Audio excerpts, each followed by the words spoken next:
The people who, against all odds, wield the power to reshape history.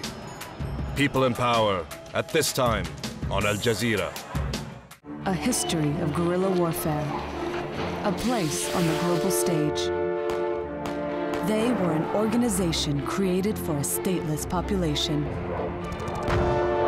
But before fighting for their land, why did the PLO fight for independence from their Arab neighbors? Chronicling the turbulent story of the struggle for a Palestinian homeland. PLO, History of a Revolution, at this time on AlJazeera.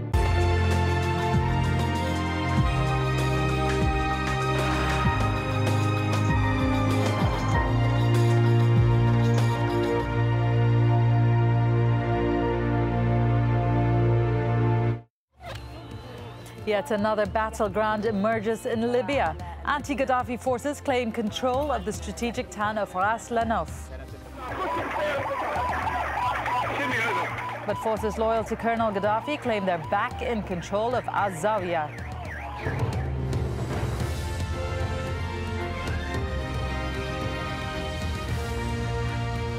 Hello and welcome. It's good to have you with us. You're watching AlJazeera live from Doha. I'm Divi Gopalan.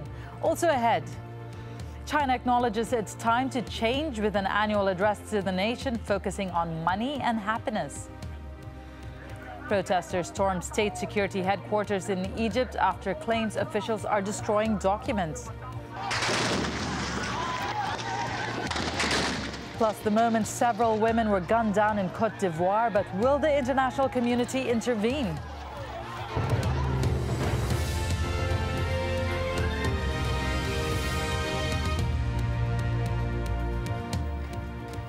It's more than 2 weeks since anti-Gaddafi protesters called time on their leader of more than 40 years. But officially, he's still the country's ruler. On Friday, Muammar Gaddafi appointed a new ambassador to the UN, while forces loyal to him are stepping up their attacks to regain lost territory. Gaddafi's troops have attacked areas in and around the opposition-held city of AlZawiya, that's just west of Tripoli. Reports say at least 30 people have died, but the area remains under rebel control. In the capital, Tripoli, tear gas and rubber bullets were used to break up an anti-Gaddafi protest after Friday prayers. But later, the colonel's loyalists held a rally in the city. And reports say his regime is getting some support from his African neighbors. Libyan state TV says the presidents of Mali and Guinea called Gaddafi to give him their backing. To the east, in opposition-held Benghazi, there was an explosion at an arms dump. At least a dozen people were killed. But there are reports that Gaddafi's opponents have taken control of Ras Lanouf, that's a key oil port. This after they confronted forces loyal to the Libyan leader. Now, these pictures were taken before that clash, and they appear to show rebels on their way to the city. Our correspondent Anita McNaught is in the capital, Tripoli, and has been allowed limited access by the Libyan government to send us this update. Well, we travelled for more than an hour through the streets of Tripoli today after Friday prayers when we were aware there were plans to stage some kind of a protest. But Tripoli itself, a city almost completely locked down, electronic communications cut off for the previous 24 hours, shops shut, practically no people on the street, and a very, very heavy security presence, police and army at major intersections near the two areas we wanted to see, Soushuma and Tajura. Now, fellow journalists actually were there when there was an attempt at a protest in both those places, but both times the security presence was so heavy that if anyone appeared who looked like they were a protester, they were immediately outnumbered and surrounded. Further to the east of the city, in the area of Zawiya, where there has been a rebel holdout against the Libyan government said this afternoon that they had retaken that area, then qualified it by saying there were still pockets of fighting, but isolated, and we understand that fighting has continued into the evening. The situation in Libya's east is developing into a tense standoff between pro- and anti-government forces. But as AlJazeera's Jackie Rowland reports, Gaddafi's troops are fighting back. The situation now in the east of the country is really a stalemate, with anti-Gaddafi forces either unable or unwilling to advance further towards the west and to try to take the fight closer to Gaddafi strongholds like Sirte and Tripoli. The pro-Gaddafi forces also seem unable or unwilling to do much more now apart from scrap against the rebel forces over a few towns in the deserts to the west of Benghazi.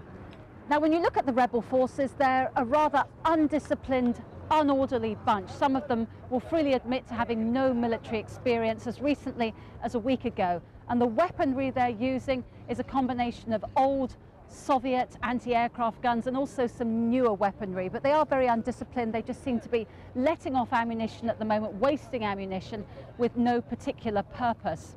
Now, this uprising that began a couple of weeks ago with such power and energy does appear to be losing momentum.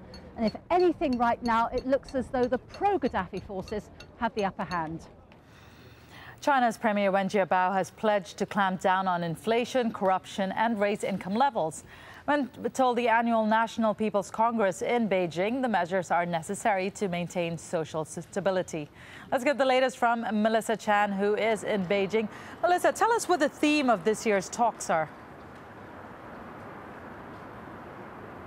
Well, usually on the opening day of the National People's Congress in the past, it's been really a tone of self-congratulation, looking at what the government has achieved over the past year, both economically and socially. I have to say that this year it's a bit dour what Premier Wen Jiabao had to say. He focused on a lot of the problems that the country is facing. He talked about inflation.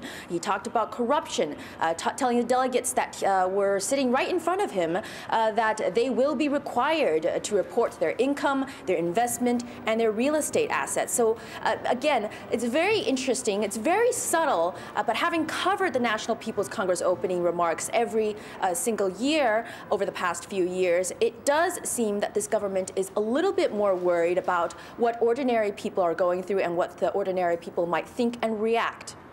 Melissa, one thing you've covered much of this year and last year are protests that have surprisingly taken place. Now, it's interesting that they're talking about stability. Does that show that the government is actually concerned about instability and social unrest in the country?